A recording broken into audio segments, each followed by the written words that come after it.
Hey everyone, it's Jen Fishburne. Welcome back to my show, Preterism Changes Everything. We are in the middle of reading about Adam and Eve and what life was like for them after the garden. I don't know what you guys are thinking, but as I'm reading through this, it's fascinating to see, basically they knew nothing. They were so naive and innocent, and they'd never even eaten anything, right? They didn't need to eat. They'd never slept. They didn't know what darkness was. It is unfathomable, I think, for us to even realize what it would be like to go from where they were. It's fascinating to see the light that they had in the garden that had nothing to do with the sun. And I think we're just starting to learn about that now in this age that we live in. And most people haven't even studied it at all. But if you have, then you're starting, I think that you can probably have a deeper appreciation for the story of Adam and Eve. I just don't think we can even begin to fathom what it was like for them to go from the garden to outside of the garden. So we're going to continue with the story today. So we're going to pick up in chapter 44, the power of fire over man. Now I can promise you we're going to upset some people today and ruffle some feathers. Again, I don't know if how true these stories are, but there's enough in these books of Adam and Eve that I can see people being upset over at least one or two things that you're going to find, oh, I didn't like that. I didn't agree with that. I don't know why they said that kind of stuff. So there's some people that are going to find that today. All right, so we're going to read it anyway and just see what it says. Again, this is what people believed. This is what Israel believed for probably at least 5,500 years. And pay attention to those numbers, right? That 5,500 years was an important part. All right. Don't know if it worked that way on purpose or not, but it does kind of make you think. All right, so chapter 44, the power of fire over man. Yet Adam and Eve were standing and looking at the fire and unable to come near the cave from their dread of the fire. So, it just scares them to death, right? They've never even seen this before except for the angel who kept them away from the garden with that little tiny flame of fire. And Satan kept on bringing trees and throwing them into the fire, until the flames of the fire rose up on high and covered the whole cave, thinking, as he did in his own mind, to consume the cave with much fire. But the angel of the Lord was guarding it, and yet he could not curse Satan, nor injure him by word, because he had no authority over him. Neither did he take to doing so with words from his mouth. Therefore the angel tolerated him, without saying one bad word, until the word of God came, who said to Satan, "Go away from here. Once before you deceived my servants, and this time you seek to destroy them. Were it not for my mercy, I would have destroyed you and your hosts from off the earth. But I have had patience with you until the end of the world." I'm going to say the end of the age. Then Satan fled from before the Lord. But the fire went on burning around the cave like a coal fire the whole day, which was the 46th day Adam and Eve had spent since they came out of the garden. And when Adam and Eve saw the heat of the fire had somewhat cooled down, they began to walk towards the cave to get into it as they usually did. But they could not, by reason of the heat of the fire. Then they both began crying because of the fire that separated them from the cave, and that came towards them burning, and they were afraid. Then Adam said to Eve, "See this fire of which we have a portion in us, which formerly yielded it to us, but no longer does so, now that we have transgressed the limit of creation." That's so important. Now that we have transgressed the limit of creation and changed our condition, and our nature is altered. But the fire has not changed its nature, nor altered from its creation. Therefore it now has power over us, and when we come near it, it scorches our flesh. So everything about them was changed. They transgressed the limit of creation. That changed them.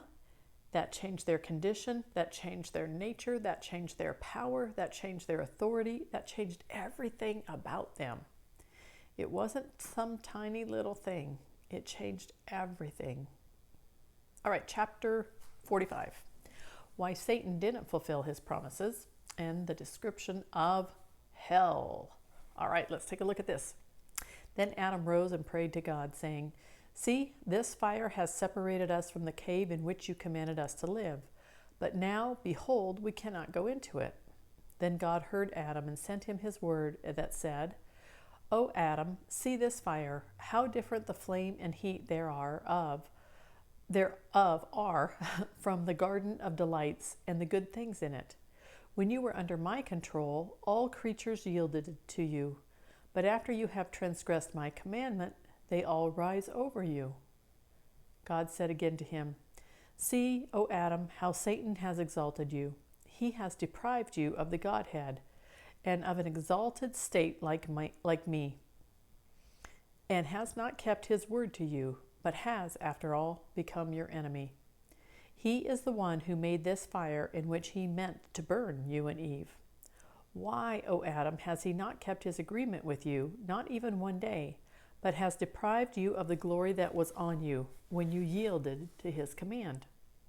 Do you think, Adam, that he loved you when he made this agreement with you, or that he loved you and wished to raise you on high? But no, Adam, he did not do all of that out of love to you, but he wished to make you come out of light into darkness, and from an exalted state to degradation, from glory to abasement, from joy to sorrow, and from rest to fasting and fainting." God also said to Adam, "See this fire kindled by Satan around your cave? See this wonder that surrounds you, and know that it will encompass about both you and your descendants, when you obey his command, that he will plague you with fire, and that you will go down into hell after you are dead. Then you will see the burning of his fire that will be burning around you, and likewise your descendants. You will not be delivered from it until my coming, just like you cannot go into your cave right now because of the great fire around it. Not until my word comes and makes a way for you on the day my covenant is fulfilled. There is no way for you at present to come from this life to rest, not until my word comes, who is my word. Then he will make a way for you, and you shall have rest." Then God called with his word to the fire that burned around the cave, that it split itself in half until Adam had gone through it. Then the fire parted itself by God's order, and a way was made for Adam. And God withdrew his word from Adam. If you want to look up these cross-references, Exodus 14, 21 and 22, and Joshua 3, 15 through 17 are cross-references for that section. All right, chapter 46. How many times have I delivered you out of his hand? All right, then Adam and Eve began again to come into the cave. And when they came to the way between the fire, Satan blew into the fire like a whirlwind and caused the burning coal fire to cover Adam and Eve so that their bodies were singed, and the coal fire scorched them. Let's see what this says here. This footnote says, and I'm not sure where the footnotes come in. I think they were added as in a later edition. But the footnote here says, at this time the garments that the Lord had given them in Genesis 3:21 were burned off, so that Adam and Eve were again naked. We're going to see in chapter 50 here where they get that from. All right, but that's telling you that right now that's what's happening here. So now they're naked.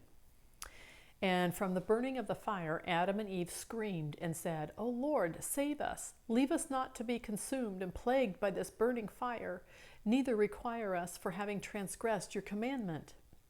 Then God looked at their bodies, on which Satan had caused fire to burn, and God sent his angel that stayed the burning fire, but the wounds remained on their bodies.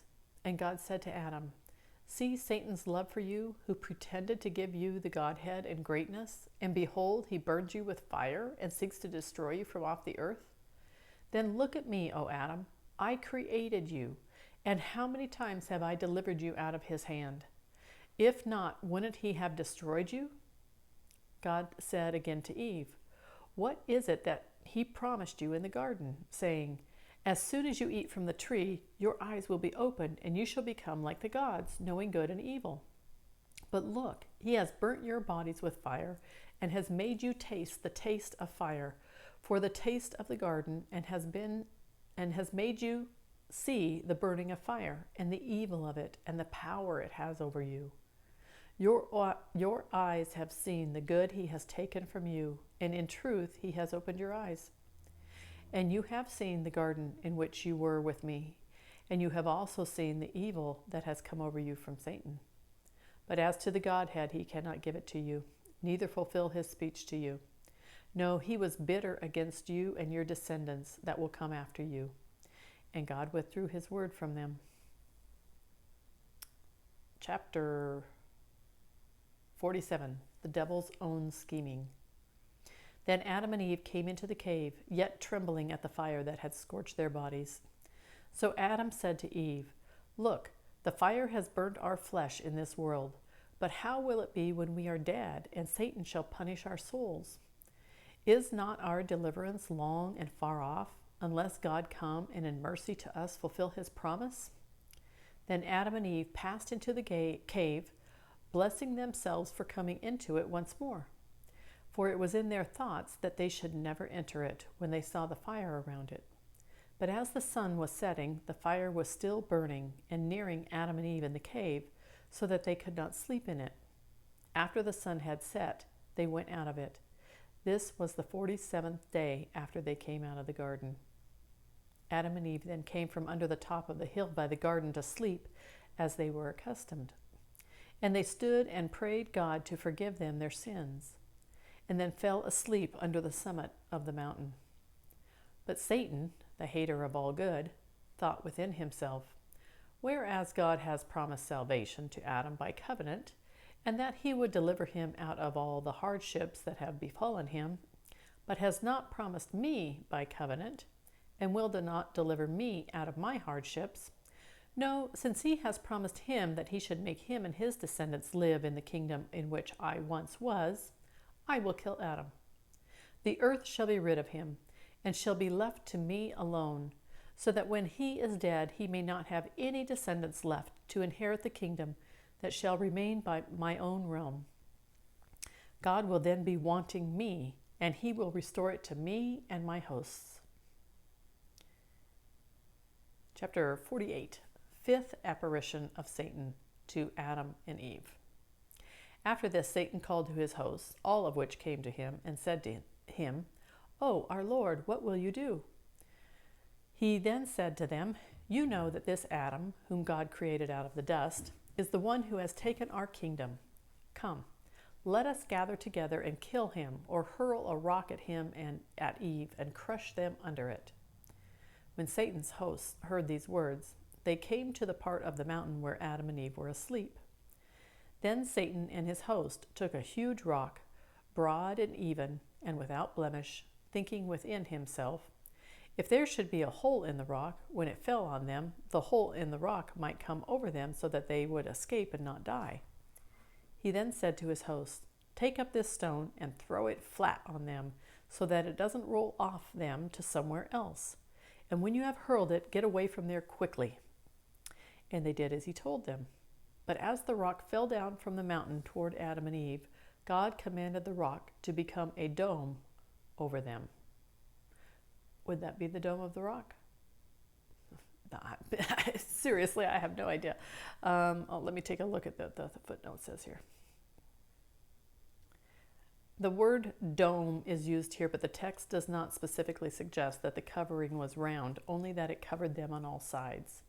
However, a dome is the most likely shape that would have been able to withstand the impact from the ground. So when it says when they saw it, okay, I'm going to read verses 9 through 11 here. All right, let's read verses 9 through 11, then we'll go back to the rest of it.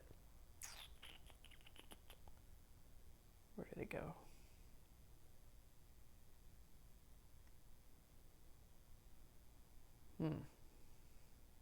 Where was that footnote?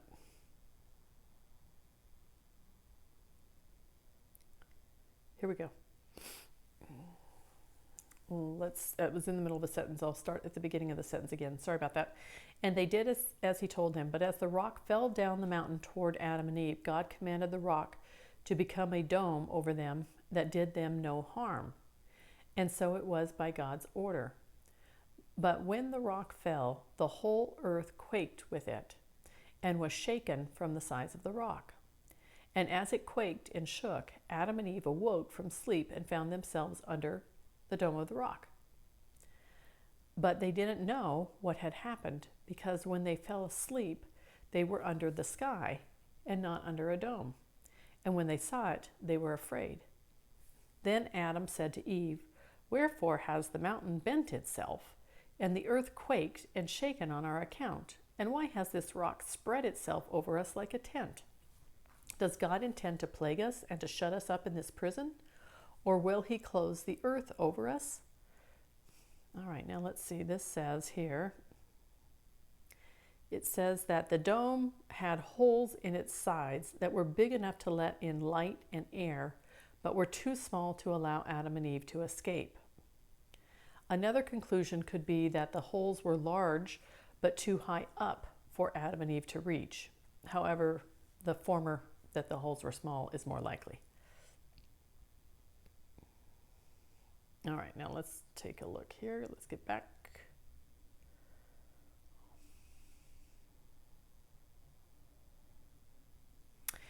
Adam's still speaking to Eve. "He is angry with us for our having come out of the cave without his order, and for our having done so of our own accord without consulting him when we left the cave and came to this place." Then Eve said, "If indeed the earth quaked for our sake, and this rock forms a tent over us because of our transgression, then we will be sorry, O Adam, because our punishment will be long. But get up and pray to God to let us know concerning this and what this rock is that is spread over us like a tent." Then Adam stood up.